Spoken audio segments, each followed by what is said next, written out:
चलो, very very important है analysis of traditional approach. Traditional approach के हिसाब से एनालिसिस करना ट्रांजैक्शन का। Purchase goods from Shyam on credit, कोई अमाउंट नहीं है, कोई दिक्कत नहीं है। ट्रांजैक्शन हम लिख लेंगे अपने आप, purchase goods from Shyam on credit. Accounts involve, एक अकाउंट है परचेजेस और एक अकाउंट है श्याम। नाम इंसान के आगे अकाउंट लिखना जरूरी नहीं होता। परचेजेस, परचेजेस का नेचर क्या होता है? It is an expense. हम ट्रेडिशनल अप्रोच की बात कर रहे हैं तो नॉमिनल अकाउंट। सर हमें ना ये समझ नहीं आ रहा कि रूल कैसे अप्लाई होगा, तो मैं आराम आराम से बोलूंगा, आप सुनेंगे, रिलेट करेंगे कि रूल कैसे अप्लाई हो रहा है। परचेजेस नॉमिनल अकाउंट, श्याम इंसान है, पर्सनल अकाउंट। अब हमें इस ट्रांजैक्शन के पॉइंट ऑफ व्यू से देखना है, ट्रांजैक्शन के पॉइंट ऑफ व्यू से देखना है। नॉमिनल अकाउंट, तो पहले नॉमिनल अकाउंट लिख दिया ना, तो अब आपके माइंड में एकदम से आना चाहिए rule of nominal account. Nominal account का रूल क्या होता है? Correct, debit all expenses and losses, credit all incomes and gains. तो फिर देखना कि अच्छा ये क्या है, परचेजेस इज एन एक्सपेंस और एन इनकम। तो debit all expenses, credit all incomes, तो ये एक्सपेंस है, तो रूल क्या हो गया? Debit all expenses. तो यहाँ पे हाउ इफेक्ट, यहाँ क्या हो जाएगा? रूल अप्लाइड लिखना चाहिए। क्या लिखना चाहिए? Rule applied.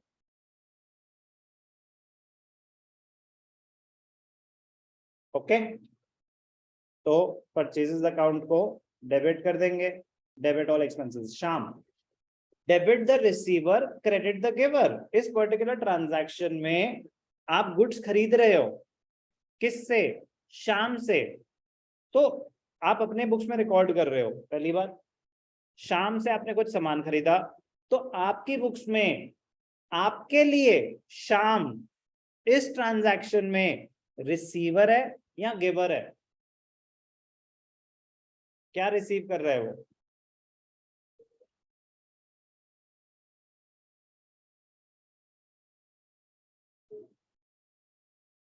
मैंने शाम, आप शाम हो, मैंने शाम से सामान खरीदा, मैं अपनी अकाउंटिंग कर रहा हूं।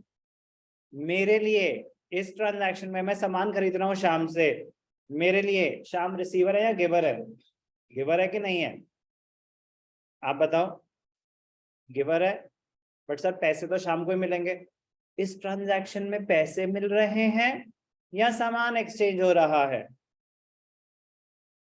परचेज गुड्स फ्रॉम शाम, इसमें कहाँ है पैसे? इस पर्टिकुलर ट्रांजैक्शन में मनी की मूवमेंट हो रही है या गुड्स की? Please read the question carefully. Purchase goods from Shyam, movement of goods है या कैश है? गुड्स की मूवमेंट है, तो शाम से मेरे पास आ रहे हैं ना, मैं रिसीवर हूं, बट मैं अपना अकाउंट थोड़ी ना क्रिएट कर रहा हूं, मैं तो अकाउंटिंग कर रहा हूं। शाम का अकाउंट, शाम मेरे लिए रिसीवर है या गिवर है?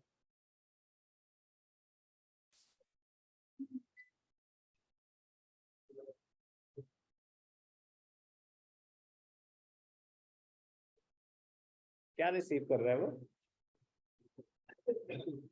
परचेज गुड्स फ्रॉम शाम, मैंने शाम से सामान खरीदा, यही है। जब मैं शाम से सामान खरीद रहा हूं, शाम रिसीवर है या गिवर है?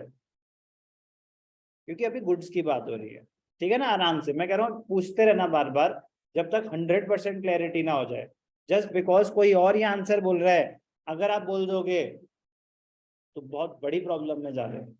जब तक आप कन्विंस ना हो ना, तब तक वही बोलना जो आपके मन में आ रहा है, क्योंकि मैं फिर तब तक एक्सप्लेन करता जाऊंगा, कहीं ना कहीं जाके क्लैरिटी आ जाएगी और फिर आगे की टेंशन खत्म हो जाएगी। वरना आगे जाके तुक्के मार रहे होगे, जीरो, मतलब फिर बड़ी प्रॉब्लम में आओगे, क्योंकि रिकॉर्डिंग गलत, आगे पूरा अकाउंटिंग प्रोसेस गलत। तो ये बहुत ज्यादा क्रूशियल है, ये बहुत ज्यादा क्रूशियल है। चलो, Shyam debit the receiver, credit the giver. Next, sold goods to Mahesh on credit, accounts involved। Mahesh और sold goods to Mahesh on credit, Mahesh और सेल्स, ठीक है ना। महेश और सेल्स, सुनने पे ध्यान देंगे प्लीज। महेश क्या है? पर्सनल अकाउंट, सेल्स क्या है? Nominal account. मैंने महेश को सामान बेचा। इस ट्रांजैक्शन में महेश रिसीवर है या गिवर? रिसीवर। तो क्या हो जाएगा? Debit the receiver. Debit all expenses, credit all incomes and gains. तो महेश डेबिटेड, सेल्स क्रेडिटेड। कोई डाउट? कोई भी doubt? Third transaction, borrowed from Rohan. क्या बोरो किया? पैसे ही बोरो करे होंगे। Borrowed from Rohan. Accounts involve क्या है? एक तो कैश है 100%, और मैंने आपको पहले बताया कि जब भी लोन्स हो ना, तो लोन वर्ड जरूर यूज करना। तो borrowing is a loan only. तो दूसरा अकाउंट क्या होगा? Loan from Rohan. सिर्फ रोहन नहीं लिख सकते, लोन फ्रॉम रोहन। रोहन का नाम सिर्फ तब होगा अगर वो डेटर या क्रेडिटर है। अदरवाइज अगर लोन है, चाहे दिया या लिया, तो लोन वर्ड बीच में जरूर आएगा। तो cash account, loan from Rohan. मैंने रोहन कैश का nature,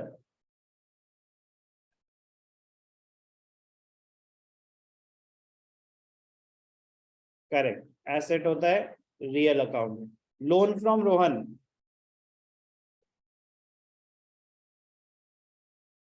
Aditya. Loan from Rohan, Mitali, Y?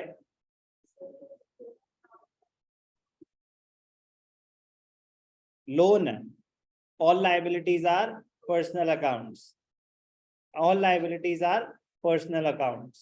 Yes, it is involving a person, but बड़ा simple सा तरीका है ना। all liabilities are personal accounts. Liabilities mean you owe some money to somebody. So मतलब the account is representing a debt towards a third person. Personal account. Loan borrowed from Rohan. Loan personal, Rohan. Rohan receiver है या giver है इस transaction में? Giver. Cash, real account. Real account का rule, Utkarsh? Debit what comes in, credit what goes out. Cash आ रहा है या जा रहा है? तो debit what comes in. Loan from Rohan, loan from Rohan, loan from Rohan. Debit the receiver, credit the giver. Cash debited, loan credited. कोई भी doubt? Next, receive cash from Mahesh. कौन ट्राई करेगा पूरा? चलो गुड, बोलो बेटा। अकाउंट्स इन्वॉल्व, कैश और महेश, बिल्कुल ठीक। अब cash account, nature Mahesh, personal account. इस पर्टिकुलर ट्रांजैक्शन में क्या रूल अप्लाई हो रहा है कैश पे? कैश रिसीव फ्रॉम महेश, पैसे आ रहे हैं या जा रहे हैं? तो क्या हो जाएगा? Debit what comes in, Mahesh, very good, credit the giver. Clear? Next, interest allowed by the bank. Interest allowed by the bank, Tanvika. Accounts involve, एक हो जाएगा बैंक अकाउंट, और दूसरा interest receive. Interest allowed by the bank, तो हम तो interest receive कर रहे हैं। चलो, बैंक अकाउंट का नेचर, करेक्ट,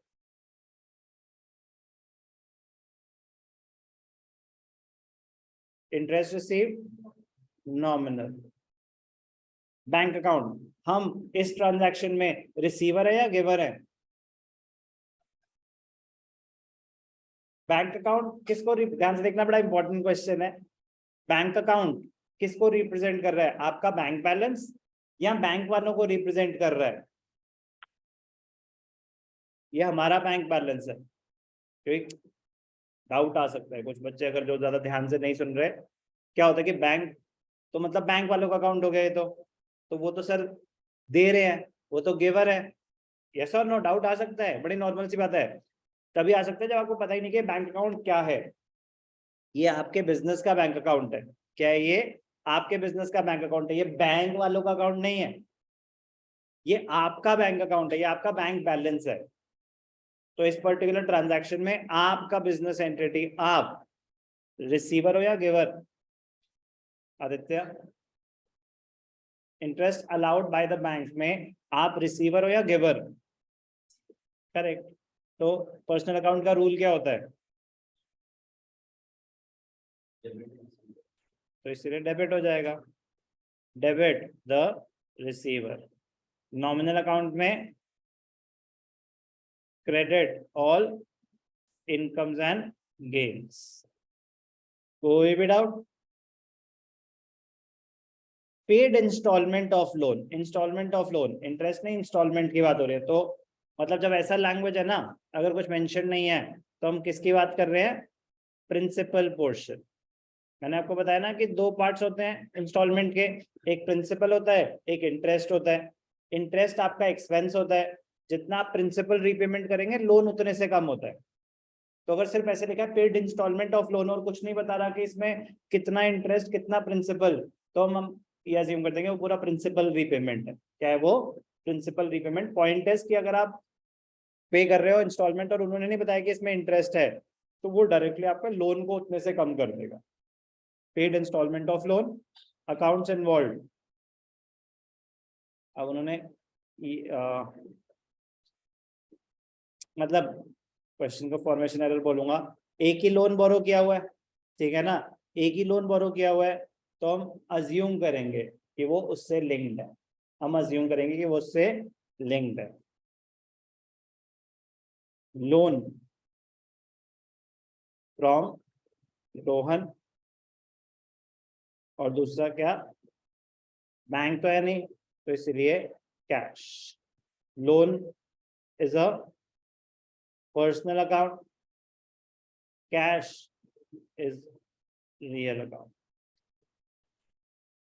रीपेमेंट, तो इस केस में रोहन रिसीवर है या गिवर है? तो debit the receiver, credit what goes out. कोई भी डाउट? क्लियर? क्योंकि इंसान के साथ डीलिंग है ना, इंसान के साथ डीलिंग है, वो इम्प्लाइड है, वो इम्प्लाइड है। देखो मैंने कहा था कि अगर बैंक का लोन है, बैंक का लोन है, तो बैंक के थ्रू ही ट्रांजैक्शन होगी। अगर इंसान से लोन लिया हुआ है तो जब तक स्पेसिफाइड नहीं है कैश के थ्रू होगी। ध्यान से सुनेंगे, बैंक से लोन लिया हुआ है तो बैंक के थ्रू रीपेमेंट होगी, इंसान से लोन लिया हुआ है तो कैश के थ्रू पेमेंट होगी। ये सब तब जब कुछ स्पेसिफाइड नहीं है, ये सब तब जब कुछ स्पेसिफाइड नहीं है। फिर आती है बात कि बैंक से लोन लिया है लेकिन क्वेश्चन में बैंक अकाउंट ही एग्जिस्ट नहीं करता, बैंक लोन है, कैसे सर ऐसा हो कैसे सकता है? मैं क्वेश्चन क्रिएट कर रहा हूं, तो जब पेपर के लिए क्वेश्चन क्रिएट करते हैं ना, तो सामने 5-10 क्वेश्चन रखते हैं, 2 ट्रांजैक्शन यहाँ से उठाई, 2 ट्रांजैक्शन वहां से उठाई, 2 ट्रांजैक्शन वहां से उठाई, तो उसको बोलते हैं फॉर्मेशन एरर हो जाता है कभी कभी, क्योंकि वो इंटर रिलेटेड मतलब लिंक मैच नहीं कर रहा, लिंक मिसिंग है, तो उसमें एरर्स हो जाते हैं। ये एरर है, क्वेश्चन का फॉर्मेशन एरर बोलते हैं इसे, कि लिंक नहीं बना, कि बैंक अकाउंट है नहीं, बैंक लोन लिया हुआ है, क्योंकि बैंक से लोन लिया तो पैसे तो बैंक में ही गए होंगे, बट लेकिन बैंक अकाउंट ही नहीं एग्जिस्ट करता, तो पेमेंट कैसे होगी? तो ये सब अजम्पशंस होती हैं, ये सब अजम्पशंस होती हैं in the situation of lack of information.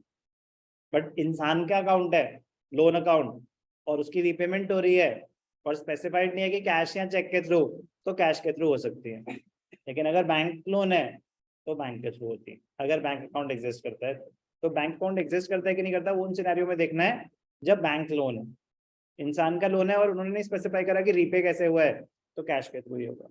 Okay, कोई डाउट? और जैसे कि मैंने बताया ना कि वो तो देखो, वो अकाउंटिंग विजन के पॉइंट ऑफ व्यू से बात कर रहा हूँ कि आपका कैश बैलेंस भी एग्जिस्ट करता है, बैंक बैलेंस भी एग्जिस्ट करता है। अगर इनसफिशिएंट बैलेंस है तो फिर पेमेंट वहीं से हो रही होगी ना जहाँ पे सफिशिएंट बैलेंस है। तो ये सब थोड़े से प्रेजेंस ऑफ माइंड अप्लाई करेंगे और कुछ नहीं।